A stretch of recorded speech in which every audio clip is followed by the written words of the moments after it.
విజయవాడ ప్రజల కష్టాలను చూసి గుండె తరుక్కుపోతుంది.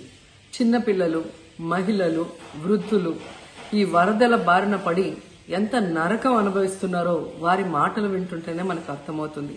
కనీసం చిన్నపిల్లలకి పాలు అందటం లేదు, రోజుల తడబడి తాగేదానికి నీళ్లు అందటం లేదు.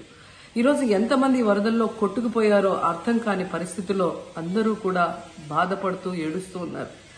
నిజంగా ప్రజలు ఇన్ని కష్టాలు పడటానికి, ఇంతమంది ప్రాణాలు పోవటానికి ఈ రాష్ట్ర ప్రభుత్వం కారణం కాదని నేను అడుగుతున్నాను. ముఖ్యంగా మంత్రుల విహారయాత్రలు, హాలిడేస్ ఎంజాయ్ చేయడంలో ఉన్న చిత్తశుద్ధి రాష్ట్ర ప్రజల మీద లేదు అని నేను గట్టిగా చెప్పగలను. ఇదేదో నేను విమర్శించడానికి చెప్పటం లేదు.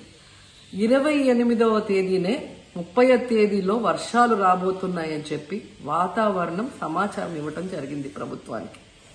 అయినా కూడా ముఖ్యమంత్రి గాని, మంత్రులు గాని ఎటువంటి సమీక్షలు చేయకుండా, ప్రజల్ని అప్రమత్తం చేయకుండా నిర్లక్ష్యం వహించడం వల్లే ఈరోజు ఇన్ని లక్షల మంది వరద నీళ్లలో మునిగిపోయారు.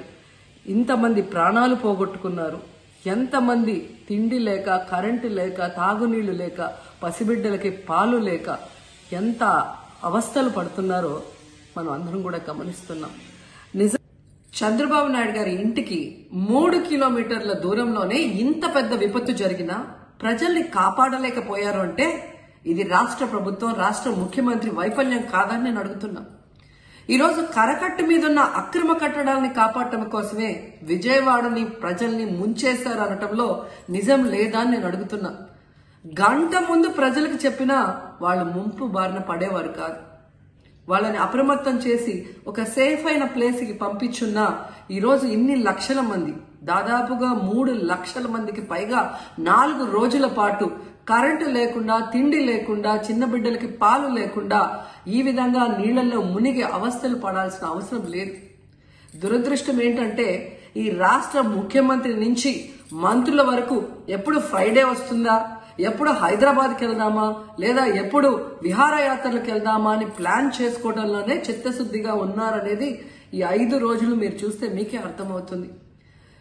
30వ తేదీ భారీ వర్షాలు వస్తాయని ముఖ్యమంత్రి గారికి, మంత్రులకి 28వ తేదీనే వాతావరణ శాఖ సమాచారం అందించినా ఎటువంటి సమీక్షలు లేదు, ఎటువంటి ముందస్తు జాగ్రత్తలు లేదు, ప్రజల్ని కాపాడాలన్న చిత్తశుద్ధి లేదు అనేది స్పష్టంగా అర్థమవుతుంది. ఎందుకంటే ఈ రోజుటి వరకు 4-5 రోజులు ప్రజలకి తిండి అందించడంలో ఈ ప్రభుత్వం విఫలమైంది. కనీసం ఇది జరిగినప్పుడు సీఎం గారు పనిచేయట్లేదు, వయసు అయిపోయింది. డిప్యూటీ సీఎం గారు, పంచాయతీరాజ్ శాఖ మంత్రి గారు కనీసం తన శాఖను అప్రమత్తం చేసి ప్రజల్ని కాపాడాల్సిన బాధ్యత ఉన్నా ఈ రోజు 5 రోజుల వరకు ఆయన అసలు విజయవాడ వైపే రాలేదు. ఇక ఆ కాన్స్టిట్యున్సీ ఎమ్మెల్యే ప్లస్ రాష్ట్ర మంత్రి లోకేష్ గారు మొత్తం మునిగిపోయి మంగళగిరి, విజయవాడ అలల్లాడిపోతుంటే ఆయన హైదరాబాద్ లో ఎంజాయ్ చేస్తున్నారు. ఇక హోంమంత్రి గారు తెలిసిన సంగతే. ఇక మున్సిపల్ శాఖ మంత్రి నారాయణ గారు ఈరోజు విజయవాడని ముంచేసింది ఈ మున్సిపల్ శాఖ నిర్లక్ష్యం కాదని నేను అడుగుతున్నా. ప్రజల్ని సురక్షిత ప్రాంతాలకు తరలించే విధంగా ఈ నారాయణ గారు రివ్యూ చేయకపోవటం వల్ల ఈరోజు లక్షలాది మంది నీళ్లలో మునిగిపోయారు. వాళ్ళందరూ కూడా ప్రభుత్వం ఎప్పుడు కాపాడుతుందా అని ఎదురు చూస్తున్నారు. అయినా వీళ్ళకి పట్టింపు లేదు. ఇక రామానాయుడు గారు ఇరిగేషన్ మంత్రి, కనీసం ముందస్తు రివ్యూలు లేదు. కనీసం వరదలు వచ్చి ప్రజలు మునిగిపోతుంటే బోట్లను కూడా కొనుగోలు చేసో రెంట్కి తీసుకొని ఆ ప్రజల్ని తరలించే కార్యక్రమం ఆయన కూడా చేయలేదు. ఇక ఎప్పుడు వరదలు వచ్చినా, భారీ వర్షాలు వచ్చినా ముఖ్యమైన శాఖ రెవెన్యూ శాఖ. అనగాన సత్యప్రసాద్ గారు ఈయన విహారయాత్రలో ఎంజాయ్ చేస్తున్నాడు. కనీసం పునరావాస కేంద్రాలు ఏర్పాటు చేయాలి, మరి ఆ ప్రజలకి పాలు, తిండి అన్ని అందించాల్సిన బాధ్యత ఉన్నా ఏం పట్టించుకోలేదు. సో ఈ విధంగా చంద్రబాబు నాయుడు గారి దగ్గర నుంచి మంత్రులంతా కూడా ప్రజల్ని గాలికి వదిలేసి ఎలా నిర్లక్ష్యం వహిస్తున్నారో చూడండి. ఇప్పటికైనా వాళ్ళు కళ్ళు తెరిచి ప్రజల్ని కాపాడండి అని చేతులెత్తి నమస్కరిస్తున్నా. గతంలో జగనన్న ఏ విధంగా వాలంటీర్ వ్యవస్థ ద్వారా, సచివాలయ వ్యవస్థ ద్వారా ప్రజలకి ఏం కావాలన్నా ఇమీడియట్ గా వాళ్ళకి అందుబాటులోకి తీసుకెళ్లటమే కాకుండా ఏదైనా ప్రకృతి వైపరీత్యం వచ్చినప్పుడు వెంటనే వాళ్ళని సురక్షితంగా కాపాడే విధంగా ఈ సచివాలయ వాలంటీర్ వ్యవస్థని ఉపయోగించుకోండి. జగనన్న మీద కక్షతో ఆ వ్యవస్థల్ని నాశనం చేయడం వల్లే ఈ రోజు ప్రజలకు ఎవరు ఏం అందించలేకపోతున్నారని తెలుసుకోండి. అండ్ ఈరోజు జగనన్న విజన్ ఉన్న నాయకుడు, ప్రజల్ని ప్రేమించే నాయకుడని మరోసారి రుజువు చేసుకున్నారు. ఆయన కట్టించిన ప్రొటెక్షన్ వాళ్ళు లేకపోతే ఇంకా 1,50,000 పైగా కుటుంబాలు మునిగిపోయే ప్రమాదం ఉండేది. ఈరోజు ఆ ప్రాంతమంతా సేఫ్ గా ఉంది విజయవాడలో ఒక సైడ్ అంటే అది జగనన్న ప్రజల పట్ల ఉన్న అభిమానంతో ఆ ప్రొటెక్షన్ వాల్ కట్టించడం అనేది కూడా మనం అందరం గుర్తుంచుకోవాలి. దాన్ని దృష్టిలో పెట్టుకుని నేను స్వయంగా పర్యవేక్షిస్తున్నాను. 4 రోజులుగా పవన్ కళ్యాణ్ ఉప ముఖ్యమంత్రి రాలేదు, ఎక్కడ వేడని చెప్పి విపక్షాలు ఆరోపణ చేస్తున్నారు. బాధితులను పట్టించుకోలేదని చెప్పేసి ఆరోపిస్తున్నారు. ఏం చెప్తారు? ఫిజికల్ గా మీకు కనిపించడం పద్ధతి అంటే వాళ్ళు ఏమనుకుంటారంటే నేను బోట్ వేసుకుని రెస్క్యూ చేయడం కుదరదు కదా, ఆ బాధ్యతలు లేకుండా ఎందుకుంటాం. అది ఏంటంటే అనాలి కాబట్టి అంటమే తప్ప ఎంటైర్ మీరు చూస్తే మా పిఆర్ మెషినరీ, మన పిఆర్ పంచాయతీరాజ్ మెషినరీ మొత్తం ఎంటైర్ వర్క్ చేస్తాం మా సైడ్ నుంచి. అంటే అట్లేం కాదు సార్, ధైర్యం చెప్పడానికి కూడా రాలేదని చెప్పేసి వాళ్ళు ఆరోపణ చేస్తున్నారు కదా, అది నేను అట్లా అనుకోవట్లేదండి. అంటే ఏమైపోతుంది, ధైర్యం చెప్పడానికి వెళ్ళి ఒక్కసారి మీద పడ్డారు అనుకోండి.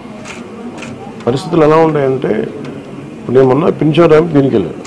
నేను వెళ్ళి సహాయ కార్యక్రమం అంటే నేను ఒక ప్రత్యేకమైన పరిస్థితుల్లో ఉన్నాను, అది మీరు అర్థం చేసుకోవాలి. ఇప్పుడు నేను వెళ్ళి కూర్చుంటే వెళ్ళిపోదంటే రెస్క్యూ ఆపరేషన్స్కి ఇబ్బంది కలగకూడదన్న ఒకటే నన్ను, ఆ సూచన ఒకటి నన్ను ఆపినాను, అంతమించి వేరే ఏం అనుకోలేదు.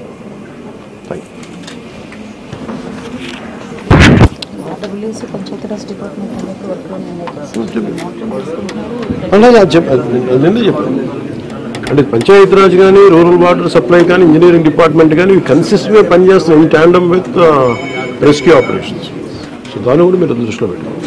సార్, హైదరాబాద్ తరహాలో ఇక్కడ చెరువులు అవన్నీ కబ్జాలు అవుతున్నాయి కదా, వాటి విషయంగా ఏమైనా మీ గవర్నమెంట్ దృష్టి పెడుతుంది? ఇప్పుడు ఇది సక్సెసివ్గా ఇప్పుడు మనం అంటే దీంట్లో ఒక ఇది ప్రతి ప్రభుత్వం తీసుకోవాల్సిన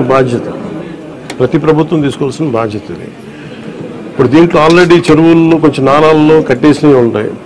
అసలు ముందస్తుగా వ్యవస్థలు కనుక చాలా బలంగా పనిచేస్తుంటే పర్మిషన్స్ లేకుండా ఎప్పటికప్పుడు అది ఒక విచిత్రమైన పరిస్థితుల్లో అందరూ వదిలేస్తాం, నీళ్ళు రావట్లేదని. ఎఫ్టీఎల్లో ఇప్పుడు మన హైదరాబాద్లో కూడా చూస్తున్నాం కదా, ఫుల్ ట్యాంక్ లెవెల్లో ఉన్న చోట్ల రావులని చెప్పి లాస్ట్ 20 yearsలో రాలేదని చెప్పి ఇల్లు కట్టేశారు.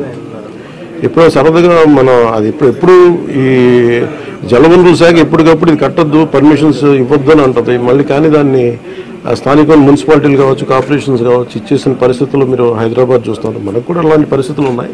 ఇది సక్సెసివ్గా జరుగుతూ ఉండింది. దీన్ని ఎట్లా అడ్రస్ చేయాలనేది ఇది ఒక సోషల్ ఇష్యూ కూడా అవుతుంది. సో దీన్ని ఎలా చేయాలి, కొంత ఎడ్యుకేట్ చేసి కొంత అవగాహన తీసుకొచ్చి ఒక ప్రత్యామ్నాయం కల్పించి దీన్ని ఖచ్చితంగా అడ్రస్ చేయాలి భవిష్యత్తు ఖచ్చితంగా.